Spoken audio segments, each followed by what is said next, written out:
I think it's safe to say that I played a lot of great games in 2016.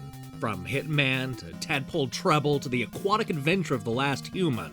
The last 12 months have produced a whole bunch of games that'll probably stick with me for years to come. Unfortunately, it also gave us a bunch of really horrible games. Today we're going to take a look at the 5 most mind-numbingly terrible games of 2016. These are games that were more than just disappointing, they were broken, buggy, and impossible to enjoy. You'll see what I mean.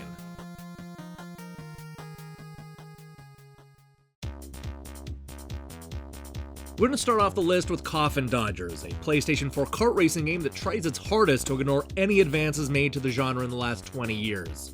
While Nintendo has gone out of its way to add new elements and evolve the Mario Kart games from one sequel to the next, Coffin Dodgers has zero interest in pretending to be anything other than a woefully out-of-date racing game with terrible graphics and even worse level designs.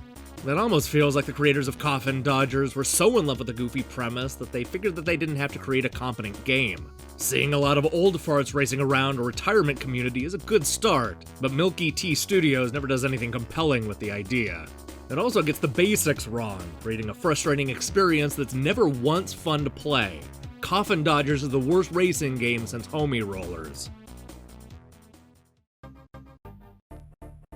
First-person platforming is tough. Just ask the people who played through this year's Mirror's Edge sequel. But while it's easy to pick on Electronic Arts for not quite getting the formula right, the worst offender this year was Platformica. This is an example of a young developer taking on a notoriously difficult genre and making the worst decisions every step of the way. It's a miserable experience that almost has to be seen to be believed. For what it's worth, the premise isn't all that bad. You run around on floating platforms trying to solve puzzles and making your way to the exit. The problem is that all of this is ruined the moment you attempt to actually play the game. The loose controls and leggy inputs makes it nearly impossible to play with any kind of precision, and it often felt like my nameless character was drunk and running on a broken foot. It's a game that punishes you for things that are outside of your control, and that's never fun. You're better off just booting up those old Jumping Flash games. Energy Hook was pitched as a cross between Spider-Man and Tony Hawk's Pro Skater, an incredible combination that sounds hard to top. But this is yet another reminder that execution is often more important than a clever idea. Energy Hook sees you trying to perform stunts and fly through the air using a fancy grappling hook. The problem is that the game is almost unplayable in its current state. And it's not just one or two things either, but rather the entire experience. Every part of the game is working against its best interest, creating one of the worst extreme sports games ever made. Every single part of this game is made worse by the overly sensitive camera controls and inconsistent frame rate. The game wants you to zip around the stage with reckless abandon, but the performance made this virtually impossible. I felt like I was going to get motion sickness in the first few minutes, and even after adjusting the settings, I still felt a little queasy when the camera started flailing around uncontrollably. I think there's some pretty good ideas hiding out in Energy Hook, but the execution makes it an easy choice for this worst of list.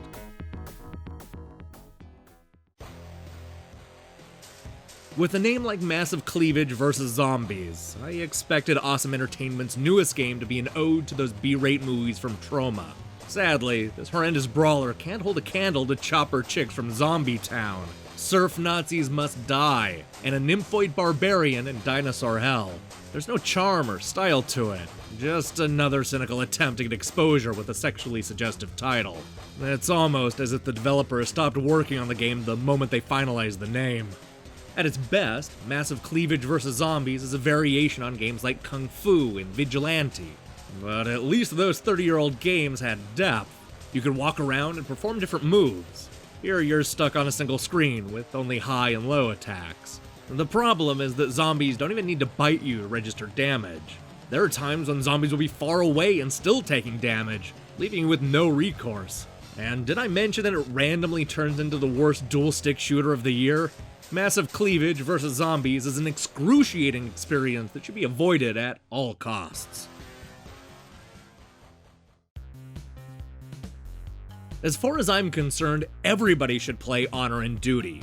I'm not saying that you should run out and buy it right now, but it's the kind of game everybody should experience at least once in their life. Think of it as a way to rebalance your expectations, because this really is the worst first-person shooter released in 2016. When people complain that the newest Call of Duty is the worst game of the year, I want to sit them down a Clockwork Orange style and make them play Honor and Duty. I'm dead serious, it truly is an eye-opening experience. This is a PlayStation 4 game that looks worse than most PlayStation 2 games. It's a wave-based shooter where it's practically impossible to hit your targets, but the enemies seem to have homing bullets that can hit you no matter where you're at. It's a game so broken and buggy that I wasn't even able to beat the second mission. It's a game where you're told to protect a base from enemy fire, only to see it start with 1% health and explode the moment a strong gust of wind hits it. It's a game where you'll often respawn into an area without enemies, forcing you to completely turn off the game in order to advance. The biggest problem with Honor and Duty is that my list of complaints doesn't even scratch the surface of what's wrong.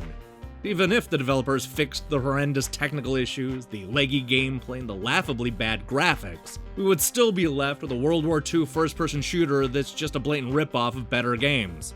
But let's not pretend like those other game-breaking problems don't exist, because they're here in full force. I've heard of things being so bad they're good, but Honor and Duty is so bad that it might actually be educational.